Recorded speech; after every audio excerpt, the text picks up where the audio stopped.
சாயி ராமாயணம் அத்தியாயம் 44 மகா சமாதி 3ஆம் பகுதி. பக்தரின் வினயமான வேண்டுகோளை கேட்டபின் சமத்த சாயி பரம பிரீதியுடன் என்ன பதில் சொன்னார் என்பதை அமைதியான மனதுடன் கேளுங்கள். உம்முடைய கெடுவினைகள் அனைத்தும் எரிந்து போன பின், புண்ணிய பாவங்கள் அனைத்தும் பொடிப்பொடியான பின், உமது தோளிலிருந்த ஒரு பிச்சையெடுக்கும் பை தொங்குவதைக் காணும் போதுதான் நான் உண்மை பாக்கியசாலியாக கருதுவேன். உலகியல் பற்றுக்களை துறந்து எந்நேரமும் பகவத் பக்தியில் மூழ்கி கடைசியில் ஆசா பாசங்களை முழுக்க துண்டித்துவிட்ட நிலையில்தான் உம்மை நான் பாக்கியசாலியாக கருதுவேன். உலக விஷயங்களில் அபரிமிதமான ஆசை அறவே ஒழிக்கப்பட வேண்டியது என்பதை ஏற்று நான் நீ என்று பேதம் பார்ப்பதை அயோக்கியமானதான செயலாக கருதி விளக்கி, சுவை உணர்வையும் காமத்தையும் வெல்லுவதை எப்பொழுது யோக்கியமான செயலாக ஏற்றுக்கொள்கிறீரோ அப்பொழுதுதான் உண்மை நான் பாக்கியசாலியாக கருதுவேன். இவ்வாறாக சிறிது காலத்திற்கு பிறகு பாபாவின் திருவாய்மொழி உண்மையாயிற்று. உரையாடலில் விவரிக்கப்பட்ட துறவு மனப்பான்மை ஜோக்குக்கு சத்குருவின் கிருபையால் சித்தியாகியது.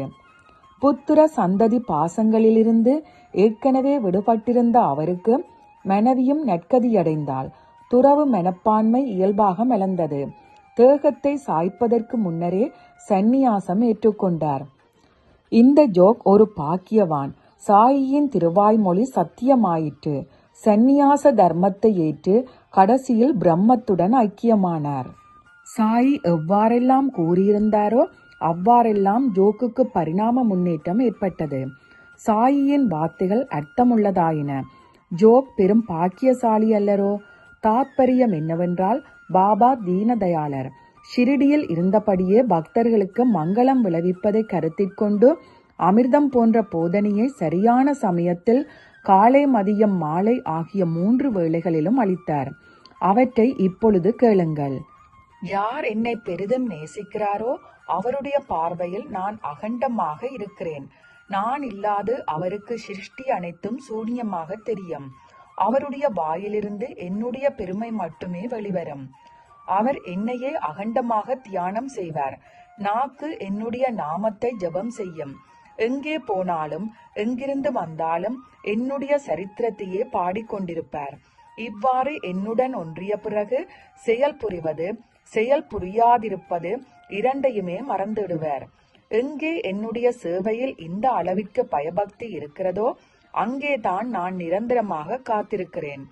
என்னிடம் அனன்யமாக சரணடைந்து என்னையே அகண்டமாக எவர் நினைத்து கொண்டிருக்கிறாரோ அவருடைய கடனை என்னுடைய தலையில் ஏற்றுக்கொள்கிறேன். அவரை கைதூக்கி விடுவதன் மூலம் அக்கடனை திருப்பி செலுத்துகிறேன். எவர் எனக்கு முதலில் சமர்ப்பணம் செய்யாமல் உணவு உண்பதில்லையோ பானங்கள் அருந்துவதில்லையோ, எவர் என்னை திரும்ப திரும்ப நினைத்து கொண்டிருக்கிறாரோ அவருடைய வசத்தில் நான் வாழ்கிறேன். எவர் எனக்கு பின்னரே பசியாறி தாகம் தீர்த்துக் கொள்கிறாரோ, எவர் எனக்கு சமானமானவர் என்று எவரையும் அறிய மாட்டாரோ அவரையே நான் எப்பொழுதும் தியானத்தில் வைத்திருக்கிறேன். நான் அவருடைய ஆதீனத்தில் வாழ்கிறேன். தந்தை தாயார் உறவினர் நண்பர்கள் மனைவி மக்கள் இவர்களிடமிருந்து எவர் பிரிந்து விட்டாரோ அவ்வகையானவர் என்னுடைய பாதங்களின் மீது காதல் கொள்கிறார். மழைக்காலத்தில் பல்வேறு நதிகள் பெருக்கெடுத்து கரைபுரண்டு ஓடி சமுத்திரத்தை சந்திக்கின்றன. நதிகள் என்னும் அடையாளத்தை துறந்துவிட்டு மகா சமுத்திரமாகவே ஆகிவிடுகின்றன. நதிகளின் உருவங்கள் மறைந்து போகின்றன, பெயர்களும் மறைந்து போகின்றன. நீர்ப்பெருக்கு மாத்திரமே சமுத்திரத்துடன் கலந்து விடுகிறது. நதிக்கும் சமுத்திரத்துக்கும் திருமணம் நிகழ்கிறது. இரண்டென்னும் நிலை ஒருமையில் காணாமல் போகிறது. இவ்வாறான சமரச நிலையை கண்டவுடன் சித்தம் உருவத்தையும் பெயரையும் மறந்துவிடுகிறது. தன் நிஜமான இயல்பால் சுய இயக்கத்தாலேயே என்னை பார்க்கிறது. என்னை தவிர அதற்கு வேறு இடம் இல்லாமல் போகிறது. நான் தாழ்ந்த உலோகங்களை பொன்னாக்கும் மருந்து இல்லை என்றும் சாதாரண கல்தான் என்றும் மக்களுக்கு நிரூபிப்பதற்காக புத்தக பண்டிதர்கள் ஆரவாரம் செய்து கொண்டு இரும்பு கடப்பாறைகளை தூக்கி கொண்டு வந்தனர். கடற்பாறைகள் என்னை தாக்கிய போது பண்டிதர்களுடைய விருப்பத்துக்கு எதிர்மாறாக அவை பொன்னாக மாறின. நான் வெறும் கல் இல்லை என்பதை நிரூபணமாக்கியது. அந்த அனுபவத்தால் அவர்கள் திகைப்பில் மூழ்கினர். அனுப்பிரமாணமும் நான் எனது என்ற உணர்வின்றி உமது இதயத்தில் உரைகின்ற என்னிடம் சரணடைந்துவிடும். உடனே உம்மிடமிருந்து அறியாமை விலகும். சொற்பொழிவுகளையும் மேலும் கேட்க வேண்டிய அவசியம் இல்லாமல் போய்விடும். உடல்தான் நான் என்னும் உணர்வு அவித்தையும் பிரசவம். தேக புத்தியிலிருந்துதான் எல்லா மனோவியாதிகளும் உடல் உபாதிகளும் தோன்றுகின்றன. தேக புத்திதான் மனிதனை செய்ய உகந்தது எது, செய்யத்தகாதது எதும் என்னும் சட்ட திட்டங்களின் மீது மோத செய்கிறது. இம்மோதல் ஆத்ம சக்திக்கு தடையாகும்.